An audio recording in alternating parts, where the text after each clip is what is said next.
Picture this: a man named Saul, filled with hatred and determination, riding towards Damascus under the scorching Middle Eastern sun. He's not just any traveler.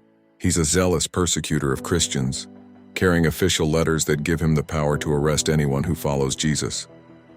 You can almost feel the dust beneath his feet.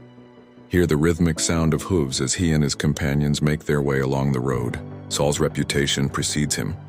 Christians whisper his name in fear, knowing he's responsible for imprisoning their brothers and sisters in faith.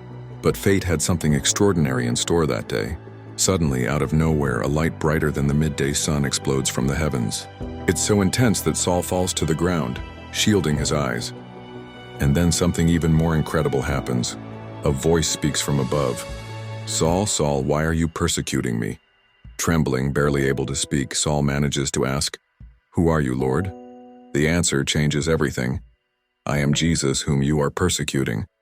In that moment, the great persecutor becomes powerless. When he finally opens his eyes, he sees nothing. Complete darkness. The man who thought he could see everything so clearly, who was so sure of his mission, is now physically blind. But isn't it ironic? This physical blindness becomes a powerful symbol of how spiritually blind he had been all along. His companions, witnesses to this supernatural encounter, stand speechless. They heard the voice but saw no one. They have to lead Saul by the hand into Damascus. The very city he had planned to enter as a powerful authority now enters as a helpless, blind man. And then there's Ananias, a faithful Christian in Damascus, who becomes an essential part of this miraculous story. Despite knowing Saul's fearsome reputation, he becomes the instrument of God's grace in this amazing transformation. This was no ordinary conversion. It was the beginning of one of the most remarkable turnarounds in human history.